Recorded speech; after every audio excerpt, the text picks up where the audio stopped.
তুই একটা পোলার বাইকের পিছে করে যাবি, এটা আমি ভাবতেই পারি না। ভাবলেই তো আমার মাথায় আকাশ ভেঙে পড়ে। আমার ভুল হয়ে গেছে, আমার মাফ করে দে। আমি সহ্য করতে পারি না তো, এই জন্য। আচ্ছা, আর এরকম হইব না, যা। আর এরকম হইব না, আমি আমার ভুল স্বীকার করলাম। মাফ করে দে আমারে, মাফ করে দে। সজীব, আমি তোমার সাথে আর সম্পর্কটা রাখতে পারবো না। কি কইলি তুই? তুই কথাটা কেমনে কইলি?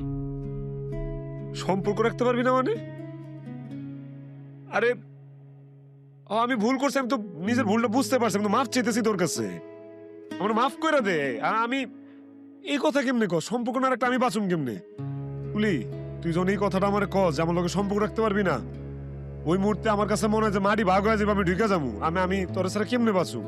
আমার মাফ করে দাও, আমি ভুল করে ফেলাইছি। আমি আসলে অনেক বাড়াবাড়ি করে ফেলাইছি, আমি আমার ভুলটা বুঝতে পারছি। পা ছাড়ো। আমার মাফ করে দাও, আমার একটা সুযোগ দে, যে আমি ভালো হয়ে যাবো, একটা সুযোগ দে। দাঁড়াও।